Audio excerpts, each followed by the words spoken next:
Rishabh পন্থের IPL খেলা নিয়ে ধোঁয়াশা দেখা দিয়েছে। তাকে নাকি এখনও ছাড়পত্র দেয়নি বেঙ্গালুরু জাতীয় ক্রিকেট একাডেমি। এখনই বোর্ডের ছাড়পত্র না পেলেও যাতে পরবর্তীতে পন্থকে খেলানোর সুযোগ থাকে তার চেষ্টা করে যাচ্ছে সৌরভ গঙ্গোপাধ্যায়ের দল। কিছুদিন আগে সৌরভ জানিয়েছিলেন পন্থকে 5ই মার্চ খেলার অনুমতি দিয়ে দেবেন জাতীয় ক্রিকেট একাডেমির চিকিৎসকেরা, কিন্তু সেই সময় পেরিয়ে যাওয়ার পরেও পন্থ অনুমতি পাননি। একটি হিন্দি দৈনিকের রিপোর্ট অনুযায়ী পন্থের শারীরিক অবস্থা খতিয়ে দেখে তাকে এখনই খেলার ছাড়পত্র দিতে পারছেন না চিকিৎসকেরা। আইপিএলের জন্য দিল্লি যে প্রাথমিক দল ঘোষণা করেছে তাতে পন্থের নাম নেই। পরবর্তীতে পন্থকে ছাড়পত্র দিলে তাকে যাতে খেলানো যায় তার চেষ্টা করছে দিল্লি। রিপোর্টে বলা হয়েছে বোর্ডের কাছে দিল্লি অনুরোধ করেছে পন্থকে যাতে অতিরিক্ত ক্রিকেটার হিসাবে দলে রাখা যায়।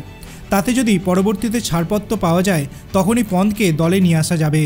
যদিও একটি ইংরাজি দৈনিক তাদের রিপোর্টে জানিয়েছে 1 সপ্তাহ আগে পন্থকে খেলার ছাড়পত্র দিয়েছে ভারতীয় জাতীয় ক্রিকেট একাডেমি। তিনি নাকি এই মুহূর্তে আইপিএলের বিজ্ঞাপনের শুটিংয়ে ব্যস্ত, কিন্তু এখনও পর্যন্ত জাতীয় ক্রিকেট একাডেমি বা বোর্ড এই বিষয়ে সরকারিভাবে কিছু জানায়নি। 2022 সালের ডিসেম্বর মাসে গাড়ি দুর্ঘটনায় আহত হয়েছিলেন এবং তারপর থেকেই মাঠের বাইরে রয়েছেন ঋষভ পন্থ। 2 বার অস্ত্রোপচার হয়েছে তার। ধীরে ধীরে সুস্থ হয়ে ওঠার কাজ চালিয়ে যাচ্ছেন পন্থ। মাঝে মধ্যেই সমাজ মাধ্যমে সেই সব ভিডিও পোস্ট করেন তিনি। দিল্লির কোচ রিকি পন্টিংও জানিয়ে দিয়েছেন এবারের আইপিএলে পন্থই অধিনায়ক হবেন। সেই সব আলোচনার মাঝে আবার পন্থকে নিয়ে ধোঁয়াশা শুরু হয়েছে। সত্যিই কি তিনি খেলতে পারবেন?